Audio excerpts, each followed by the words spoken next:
We are the streets of Lagos. Hey! Taking you home in grand style.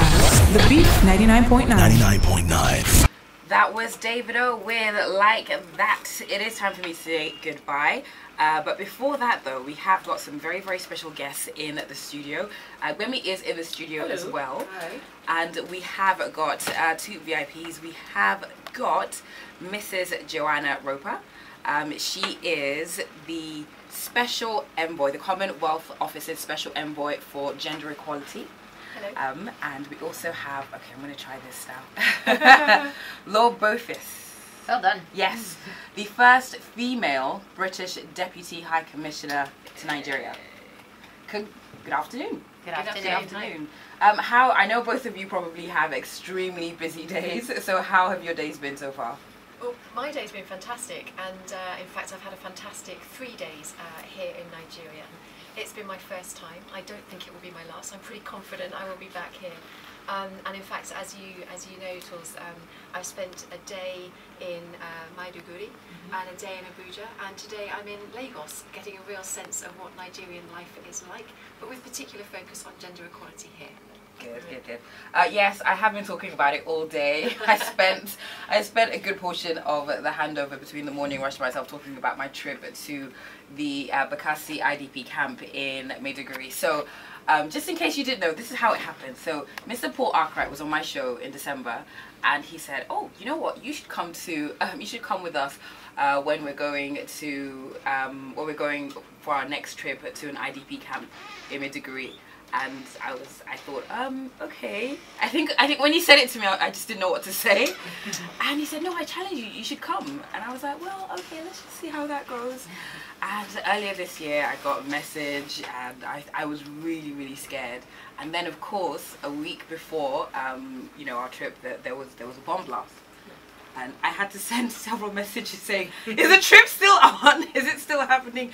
I was absolutely terrified, but I learnt a lot. I learnt a lot during that trip. I learnt that there's so many, there's some fantastic organizations working and doing their best to empower the people that are in those camps, and particularly women. And I'm going to just get you to talk a little bit about your role, what you do, and which the organizations you monitor, look after, and what they have done within the IDP camp in Maiduguri. Great, well thank you, and thank you for coming along. And I think you've described actually the sorts of the lives that people have had to endure throughout the conflict, actually. And we know that conflict affects many people in many different ways, but particularly it affects women and girls in very distinct and very specific ways. And I think going up to the Bakassi camp was really eye-opening for me too, to see how internally displaced people, IDP communities, are having to live within the camp.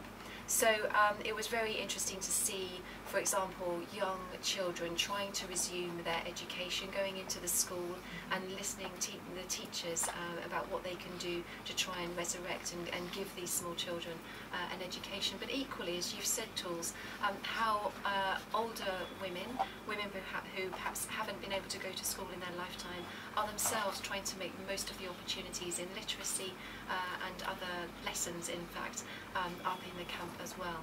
I think we both saw women who had taken advantage of some of the opportunities to create their own livelihoods as well.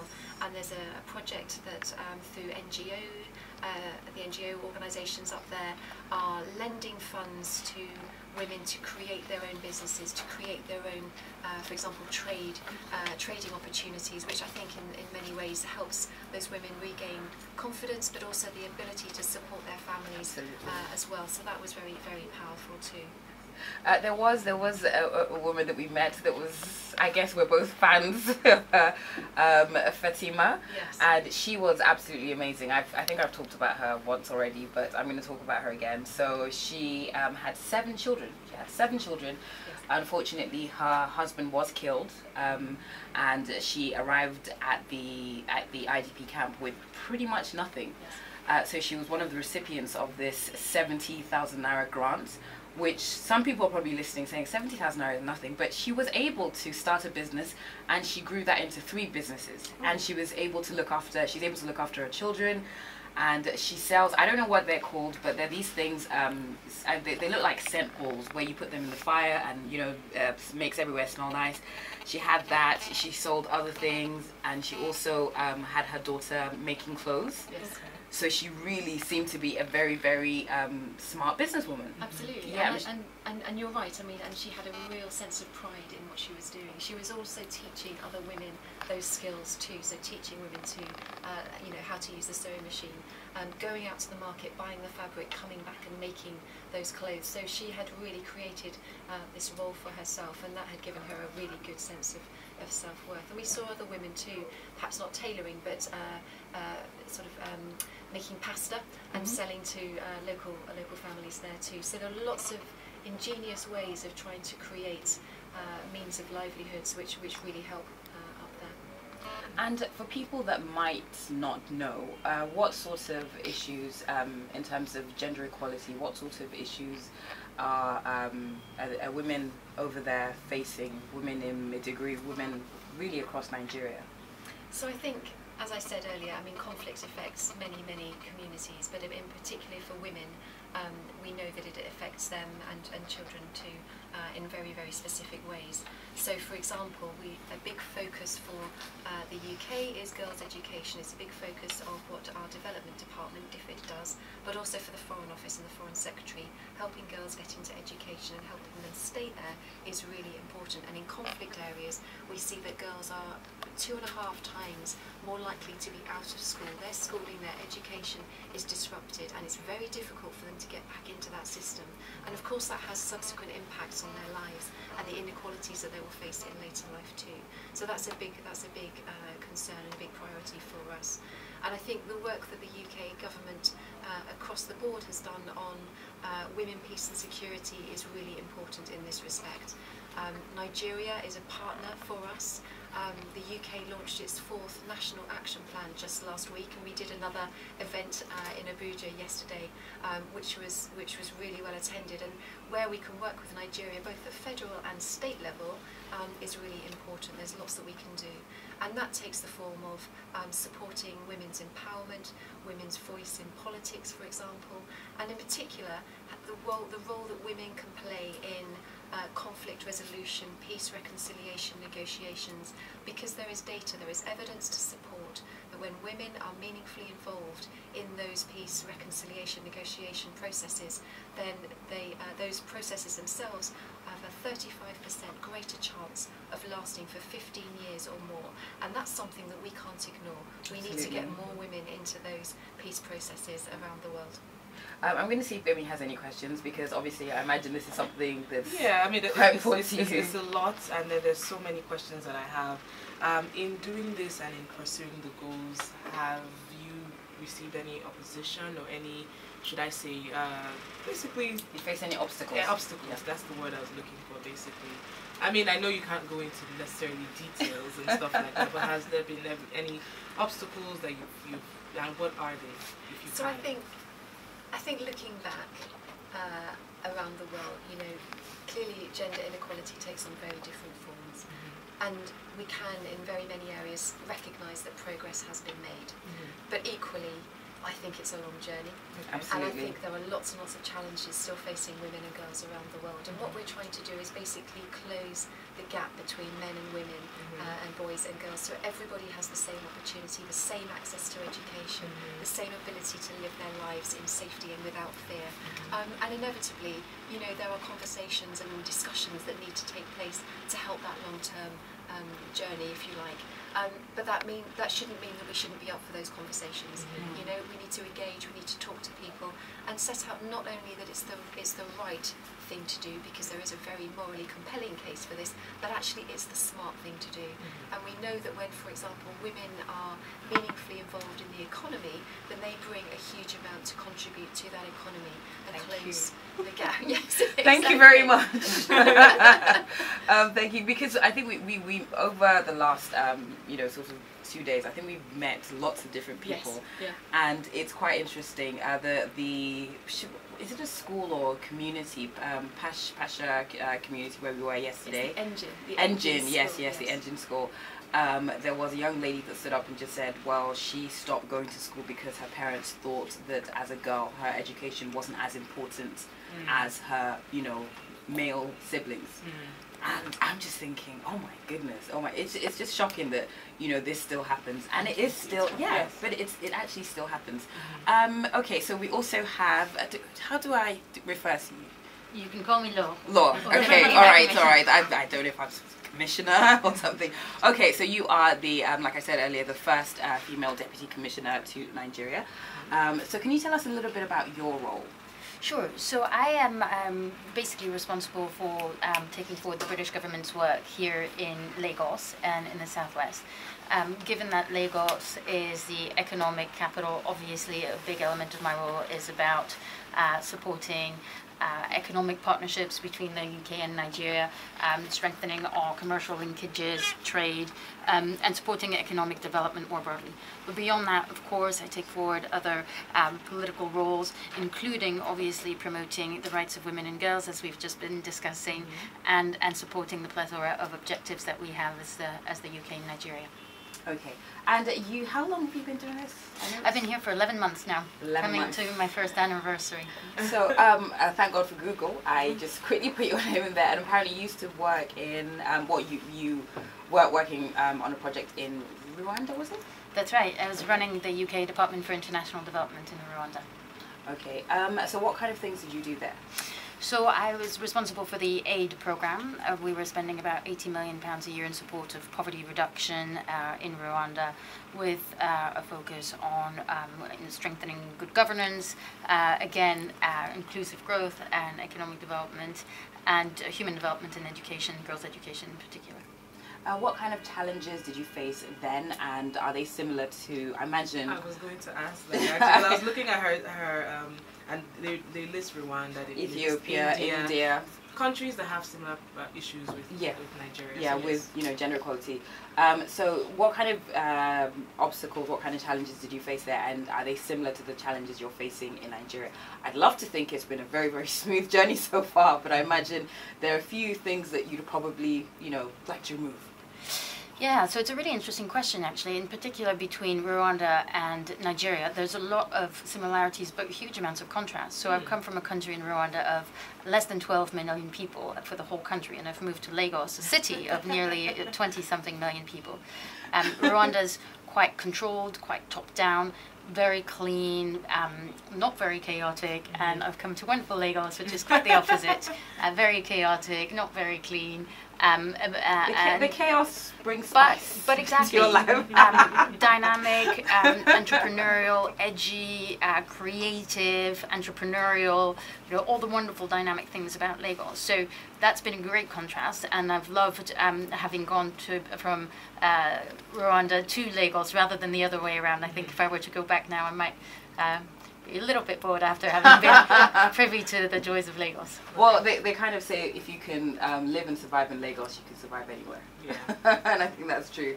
Okay, so in terms of your work in Nigeria with regards to, you know, gender equality, what else, other than what Joanna has mentioned, what else are you doing sort of within your role to promote gender equality in Nigeria? Yes, so I've spent quite a lot of time looking at and promoting violence against women and girls, or rather the fight against violence in women and girls, I should say. So it's interesting to look at it from a conflict perspective, as Joanna did, but we have to recognize that this is a challenge across the country and not just in conflict areas, as we know.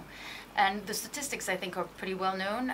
1/3 of women in Nigeria over the course of their lives will have experienced physical violence. When you do the math, in a country of 180 million, roughly 90 million are women.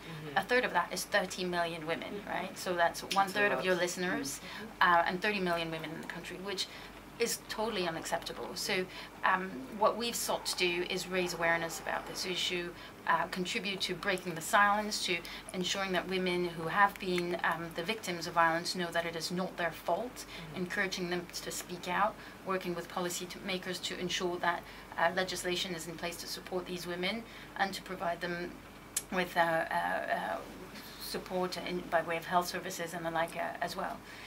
But I think mostly for me there's a key piece around awareness raising around violence, but also the value of girls, changing them from vulnerable girls to actually women who are in control of their choices, who are able to seize opportunities, and who are strong and powerful and recognize how wonderfully unique they are and how they're able to control their own destiny.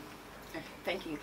So let me ask you a question actually, Gbemi. There was a question that Joanna asked me on the trip and I didn't know the answer. Okay. So she asked if there were organizations in Nigeria that re-educated men, young boys, on how they view women. Because I think the mindset in Nigeria is something that really, really needs to be looked at. Yeah. So for example, we both know that there's some guys out there that think it's actually absolutely fine for me to physically discipline my wife. That's what's supposed to happen. It's fine for me to, to do this and to do that. And as much as we can be shocked and horrified by this, sometimes this is actually all they know. Yeah. So are there organizations like that? I didn't know of any. I don't know any organizations like that. I do know that there are NGOs out there that just seek to generally inform people, and just educate people. But again, every day on social media, especially Twitter, we have conversations with people. There's all sorts of conversations about gender, about equality, about feminism and things like that. And people are getting educated, and that's great. But a lot of people in Nigeria don't have access to Twitter or social media, and they're not maybe possibly educated or even have the resources to get on social media. So really, those people are the ones that we also need to find a way to reach, and also again, this is a country that has 70% of the population are under the age of 35, so the youth are very, very important. So we need to talk to those people as well, the young people, the people who are not necessarily in the urban areas, and so on and so forth. I don't know of any organization right now that is doing what you said or what she asked, but I think it's definitely interesting that we need to maybe introduce those, or I guess talk to the NGOs out there right now to make sure that they educate the men on these things. I think, we've had some fantastic conversations over the last few days on this very point. And men and boys can be so powerful as agents of change in showing that particular behaviours are not acceptable or not appropriate. So having male role models who say, no, this is not acceptable, or yes, it's okay for your wife to go out and work. Exactly. And sort of political leadership, political will is also important, I think. So having male champions who can lead that route as well, I think is really important. We had some other really good conversations over the last day or so about the role of media, and you talk about social media as a very powerful medium. Radio, particularly when you're trying to reach the communities in rural areas, and also films and movies and Nollywood, I think. Somebody did say Nollywood. This was at the Women in Politics discussion. And it came up today as well over a conversation of women and entrepreneurs and how we can use, how different media can be used to sort of transmit and slowly change those ways of thinking. If I can just piggyback on the question. So in fact there was a programme funded by the UK Department for International Development called Voices for Change, which did just that and looked at how do you promote positive masculinity for boys and men in Nigeria, which is exactly what we need, right? To celebrate men for being what they are and to say you don't have to be violent to be a great man, and here's the values that make a really modern, wonderful, loved and respected man in Nigeria. And I think we cannot win the battle for gender equality unless we work alongside men, and it's really important that we remind ourselves of that. Yeah, it's interesting that you mentioned male champions that would also influence people, because I remember when the last year or so when the gender equality bill came up, and during the news we played some sound bites from some of our political leaders, some of the senators, and some of them were so upset about this bill, and some of them were even said, how dare they present this? Do you mean to tell us that women now want to do what they like and go anywhere they want? I was like, this is a senator, oh my God, really? I had to play it back. And it was the So I think it's very, very important. In my opinion, I feel that getting the information across to the right people seems to be one of the most important things. So having an organization go around and saying, okay, before you get upset, this is what this bill means. This is what it means. It's going to mean to you. So the lady that's selling tomatoes, pepper down the road, she needs to understand that this is what this bill is about. This is what it means to you. So I know I've asked you that. Do you have any plans, Joanna, to maybe, just like you asked me, maybe start a project that's, you know, it feels weird asking you to do this when we should be doing it ourselves, but maybe support a project or an organization that will make sure that people in the rural areas, they know their rights, they know more about gender equality, that, you know, women and men there feel that gender equality is a cause they should champion. Do you have plans for that? So I think, I mean, as you said, I think this is something that perhaps you know, media organisations and the for example, the Gender Technical Unit and others who are working on this might think about how you sort of promulgate those messages. One of the things that we need to do after this visit is think about the next steps. But I think, you know, the British government has been following progress of this bill for some time, and we're watching it, watching to see how it progresses. But I think, you know, helping and sort of spreading the message about what it does mean and what it doesn't mean is always a helpful thing to do. Okay, and I learned something. I learned something yesterday as well. So we were lucky to have get to have a meeting with the Senate President, Mr. Saraki, and he said something quite interesting. So these bills, you and I, you know, Gbemi can read them, and it makes sense. You know, I'm looking through the booklet and I'm like, okay, that's right, that's right, that's right. But there's certain parts of the country that, because it seems to be against religion, it seems to be against culture, the senators won't push for this kind of bill because they're considered unpopular, right? I think that's what we talked about yesterday, and I mean, I thought about it, but I didn't really think how important that was. So if in a community they kind of, you know, look at this bill and they say, well, no, it's against, you know, this religion, it's against that religion, of course it's not going to be something that, you know, a senator's going to say, no, definitely we need to do this, we need to do that. So that's something that I learned. Okay, we have been talking for a little while. I think we've covered quite a bit. So can I just ask both of you, I'm going to ask both of you the same question. There are probably people that are listening and saying, you know what, it's fantastic that you're doing this. How can people get involved? How can people get involved with the gender equality movement? How can people, you know, make sure that the message is spread across Nigeria the right way? Shall I start? So thanks very much, Toolz. I think there's so many ways, and it's a fantastic question. So first of all, I think, you know, speaking to your point about does this is this anti-certain religions, anti-certain groups, north, south, etc. I think the first thing is bust those myths. This is not anti-anyone. This is not a zero-sum game. This is a win-win. You know, promoting women's rights is actually good for everyone. Investing in girls' education, we know, is a great return for the country in terms of the health of children, increased productivity, more jobs, etc. The same goes for all aspects of women's rights. So I think that's the first thing we can do. Bust those myths, talk, bring out the facts and the evidence out there.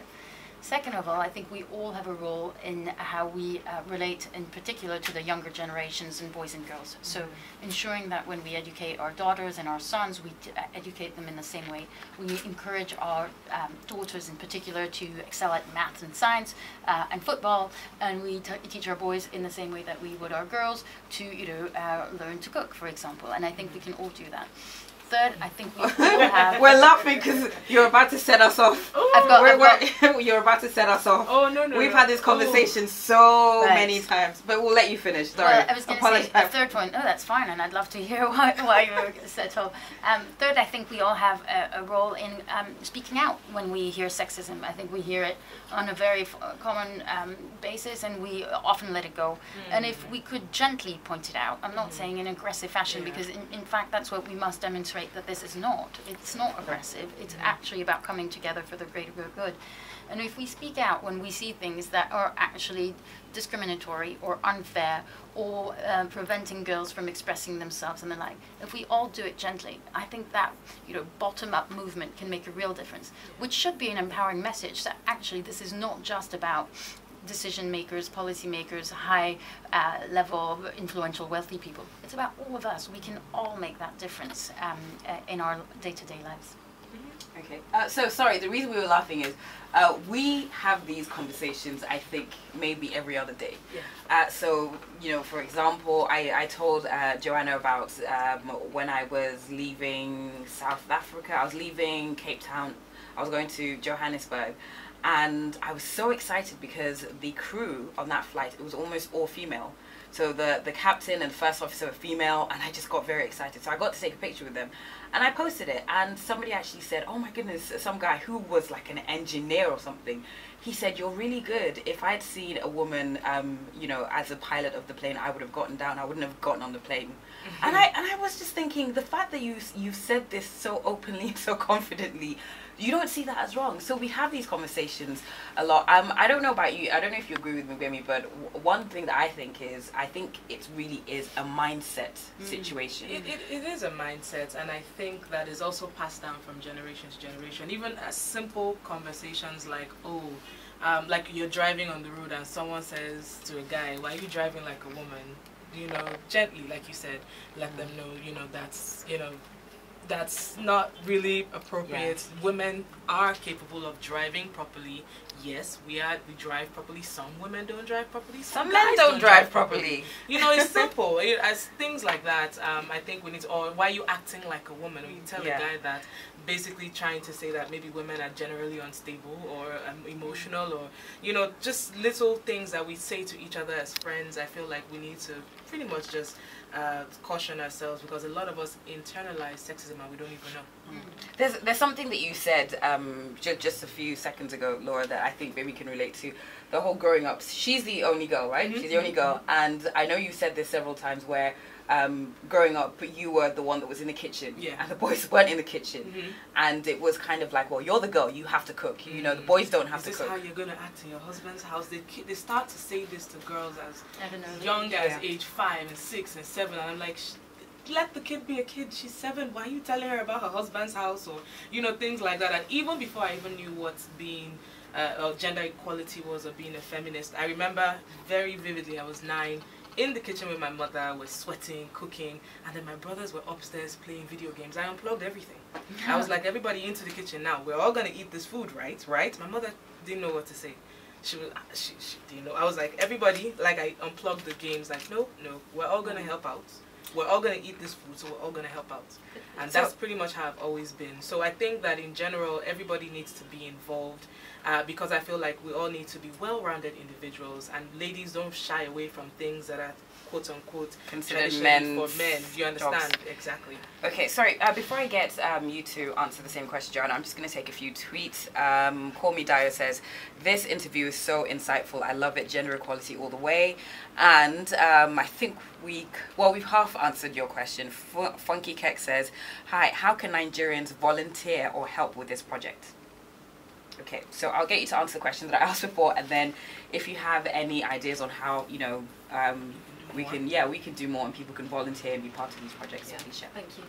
So I think I absolutely agree with what Laura's just said in terms of you know, what can be done. I think for me it's sort of how do we understand what the benefits are to everyone, because then you're halfway to winning over the arguments. And I think if you can, if we again lead through our own behaviours and show that we are challenging inappropriate behaviour and give the space to people, particularly those who have suffered or survived domestic or gender-based violence, I think that's important. But challenge behaviours and very definitely lead through our own behaviours, lead by example, find the role models, the champions to make the change. And that partly, I think, answers the question of the person who's just tweeted in, which is, you know, we can all influence the people around us, and there's plenty of space to do that. So, you know, let's all work together to sort of try and push this agenda forward. Okay, thank you so much. Obviously, I'm sure as you both have seen, we can talk about this for another hour or so, and we're quite happy to. And we can, you know, we can back things up with so many experiences, things that we've heard, things that have happened to us, and I have to say, it's very, very, it's been enlightening just learning more about, you know, what both of you do, and what, you know, the organizations that you, the organizations and projects that you handle, what they do as well. And we hope that we can, well, let me speak for myself, I hope that I can get, you know, more involved. I think something that you said, Laure, that was very, very important, correcting people gently. So the man that I was talking about that said something about the female pilots, I was ready to jump down his throat. But now that I think about it, I think sometimes if you do correct gently, it can obviously have a better result, and you don't end up, you know, screaming at each other. So that's something that I'm definitely taking on board. I'm just going to take a deep breath and then just say, well, if you think about it, women are... It's going to be difficult, but I'm really going to try. So I do hope that we've covered pretty much everything that you wanted to talk about. Is there anything that we've missed out? No? Yes. And what if people want to, I don't know, reach you? Are you both on Twitter? Are you active on Twitter? Very active on Twitter. Yes, definitely. Okay, so your Twitter handle? At Laure Beaufils, very difficult to spell, but we can send it to you. Okay. So LaureBeaufils. That's it. All right. So just check our Twitter handle. We have been tweeting, reposting, you know, different things. So you can follow both of them. If you have any questions that maybe, you know, you're a bit too shy to ask, or you don't want me to ask publicly, feel free to send them a tweet. And Joanna? I'm Joanna Roper, FCO. Okay. Joanna Roper. That's JOANNAROPERFCO. All right, thank you very, very much for stopping by. This has been very insightful. Good work you're doing. Amazing work you're doing. And like I said, I'm very, very happy to, you know, support in any which way, and make sure that we are doing the best that we can to help you achieve, well, help us basically, because it's, our goals and everything. And I think that's it. Do we need to give out any websites? Where can know? I think that's great, but can I just say also thank you for the opportunity to have us on your show today, and thank you, Toolz, for joining us for the last 2 days. I'm really glad you enjoyed the trip, and I hope that this is the start of more working together. I'm still thinking about the invitation for another trip. I think it was Ellie that said, you should come on a humanitarian trip. We're going to go to another IDP camp that's further in. And I thought, ooh. I haven't even told my mum yet that I went to mid-degree. So I'm sure somebody has told her. And yes, my mum's very dramatic. So if I told her, she would have cried. And just like the story was going, she would have checked herself into hospital saying, this is too much stress. Oh, just emotional blackmail. Yeah. Thank you so much for stopping by. And I hope you do enjoy the rest of your time in Lagos, and Laure, the rest of your time in Nigeria. Have you tasted Nigerian food? Of course. Joanna, have you tasted Nigerian food? I'm not sure I have, actually. I'm going to have to do this before I leave. Yes, you should. Definitely. You should. No, what have you tried? Lots of stuff. Jollof rice, the best in the world. Before Yay! Joanna, take that. Rwanda, do they have jollof rice in Rwanda? They don't, but, Okay. but no, definitely the best, and lots of other wonderful foods. Okay, all right then. So, yes, so Joanna, jollof rice will be the first. I know. Yes. A few hours to do that. Okay. Thank you. All right then. Thank you. So I will leave you in the very capable hands of Gbemi, and I'll be here tomorrow from 11 o'clock, God willing. I'll leave you with this one, Kendrick Lamar and SZA, All the Stars.